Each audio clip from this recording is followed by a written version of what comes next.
Hello students, welcome to the English class. Today we will discuss the non-fiction, that is filmmaking by Ingmar Bergman. So before proceeding, let us know about the author. Ingmar Bergman is a well-known Swedish director of films noted for their starkness. Their subtle use of black and white and shades of those extremes, the ambiguity of their content, and a certain broadening presence that seems to pervade them all. The list of Bergman films is long. His best known include The Seventh Seal, 1957, Wild Strawberries in 1958, The Virgin Spring in 1960, and many more. This last film in color, though emphasizing read in all its shadings. In the following section, the introduction to 4 screenplays by Ingmar Bergman, 1960, Bergman discusses how he views the art of filmmaking. So, today we will discuss about the art of filmmaking by the eyes of the author. Therefore, let us read the non-fiction line by line. During the shooting of The Virgin Spring, we were up in the northern province of Dalarna in May, and it was early in the morning, about 7:30. So, here author is discussing about one of the experience of film shooting when they were in the northern province of Dalarna in the month of May, and it was the time of 7:30 in the morning. The landscape there is rugged, and our company was working by a little lake in the forest. It was very cold, about 30 degrees, and from time to time a few snowflakes fell through the grey rain dimmy sky. So here the landscape is being explained by the author, that what sort of scene was there where they just started working in the forest. So they started working on the bank of a lake, and it was very cold in the month of May, even around 30 degrees.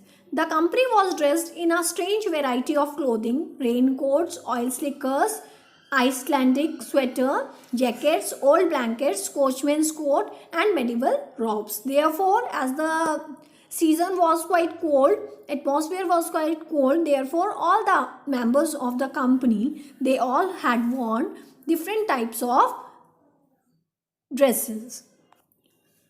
Our men had laid some 90 feet of rusty buckling rail over the difficult terrain to dolly the camera on. We were all helping with the equipment. So the author is saying that all the workmen, they just installed all the things to roll on the camera suitably in the hilly area even, and all the members of the team were helping them in establishing the equipments. Actors, electricians, makeup men, script girls, sound crew, mainly to keep warm. Suddenly someone shouted and pointed towards the sky.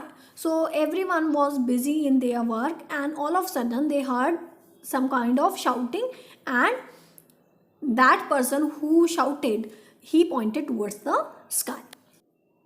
Then we saw a crane floating high above the fir trees, and then several cranes floating majestically in a circle above us. So what that person was indicating towards, he was indicating towards a crane in the high sky. Then when they began to see, then another crane they saw, and then they saw several cranes over there in the sky.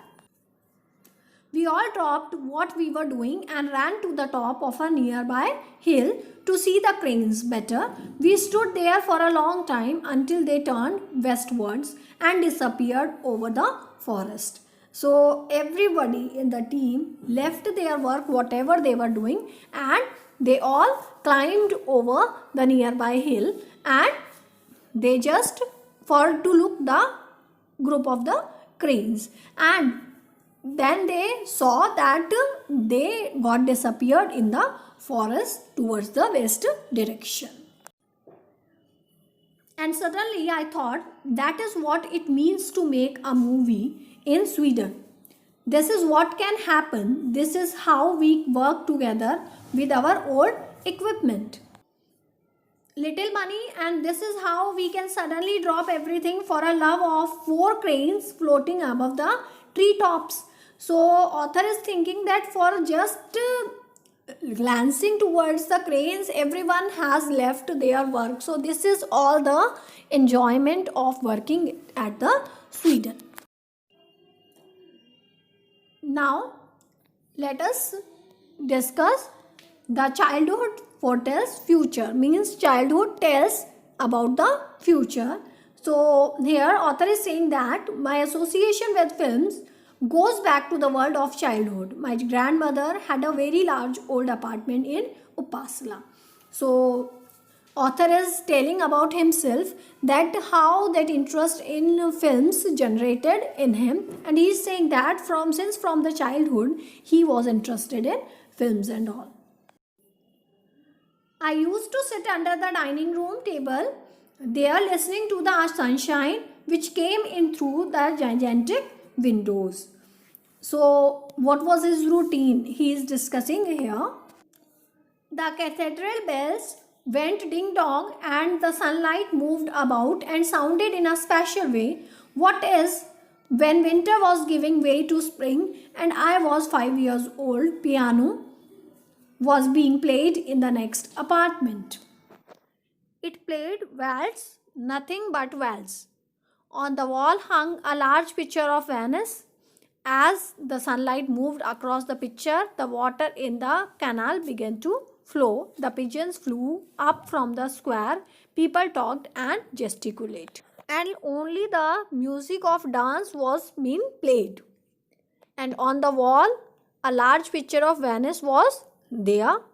And as the sunlight moved across it, then that picture begins to begin alive, because it was quite beautiful. So what was that picture? In that picture, the square people were talking and gesticulating, the pigeons were flying, and the canal water was flowing. Some such kind of picture was there, and it seems when the sun rays fell upon that picture, it seems as if the picture has become alive. Bells sounded not those of Uppasala Cathedral but from the picture itself, and the piano music also came from that remarkable picture of Venice.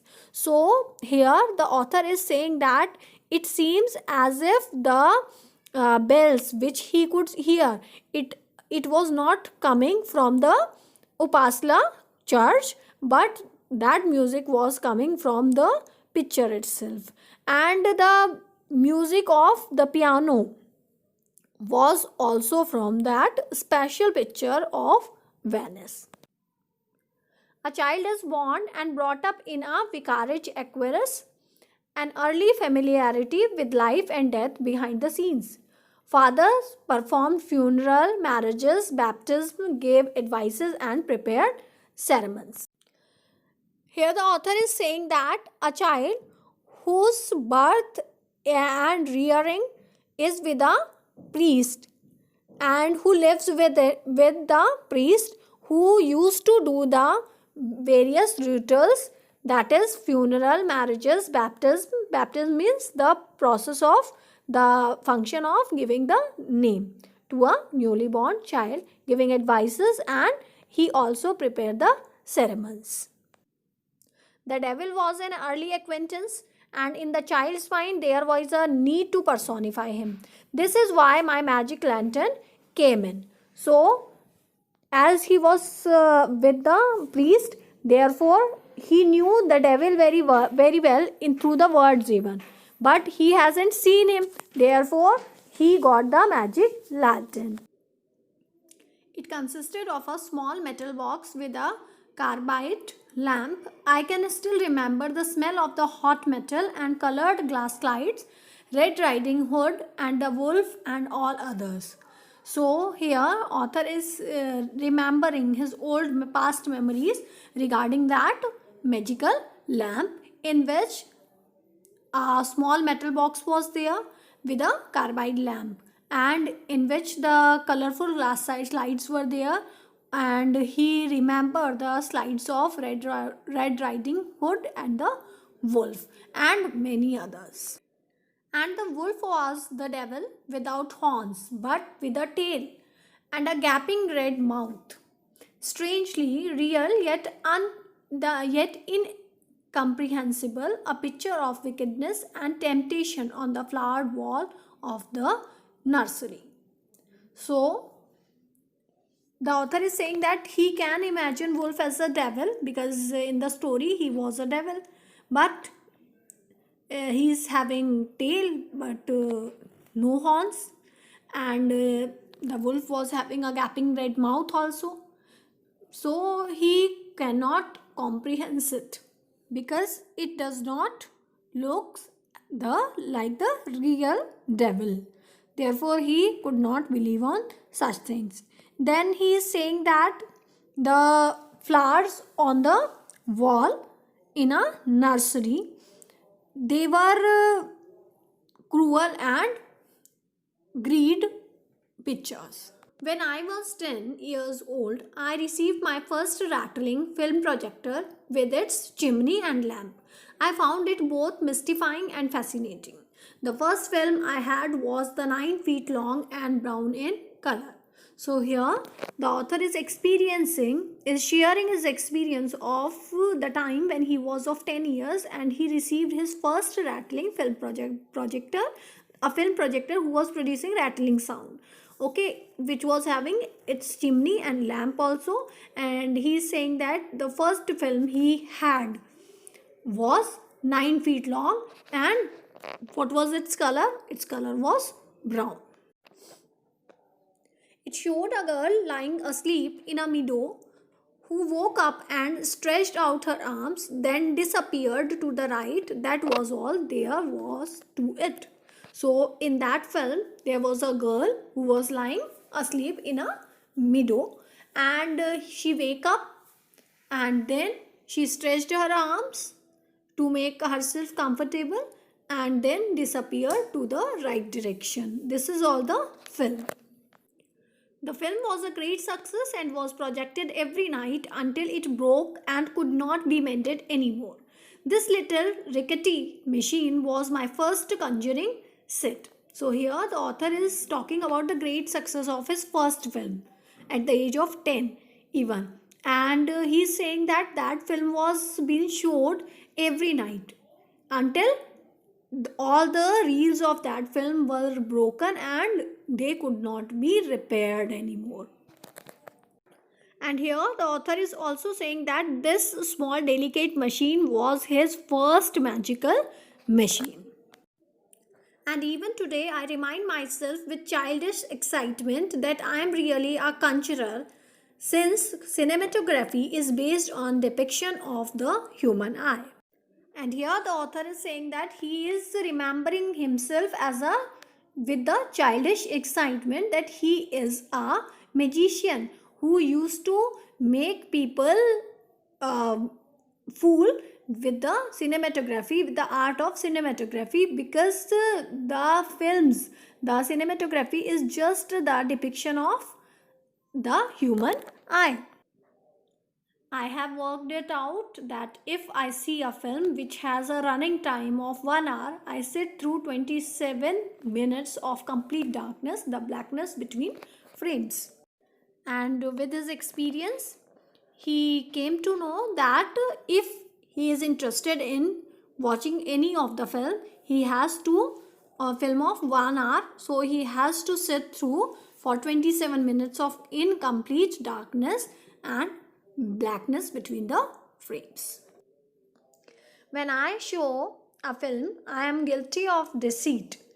I used an apparatus which is constructed to take the advantage of a certain human weakness and apparatus with which I can sway my audience in a highly emotional manner.